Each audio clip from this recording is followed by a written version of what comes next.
Teka, uniform. Pakita ulit yung uniform mo. Okay. So, Manny was the one who prepared yung selection of our uniform for 2026. So, round of applause kay Manny. Yan. Iba talaga yung designer series ang pumili ang architect. Di ba? So, sponsor, in front, siyempre Saga, then Boysen. Sa likod, si Phil Home.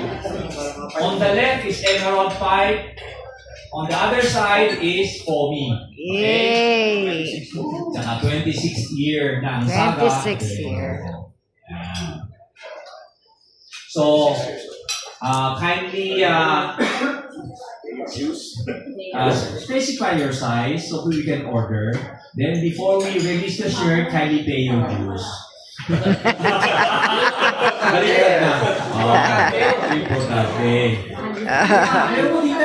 So we're thinking of coming up with parang team competition. Okay, so Maganda yan. wala pa masyadong mechanics, no? But we're thinking of maybe having 4 teams and distributing all the major sponsors. So we have 4 major sponsors. We have Boysen, Atlanta, Philhome, Unitech.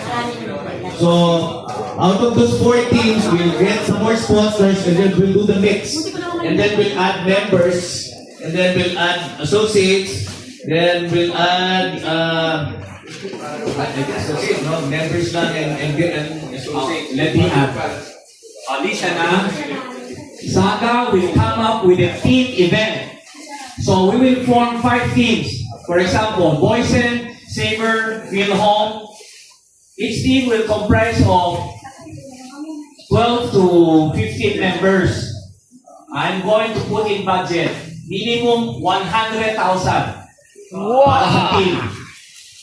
Champion team, the first place will get 50,000 for the team. Oh, Another nice. 40, 30.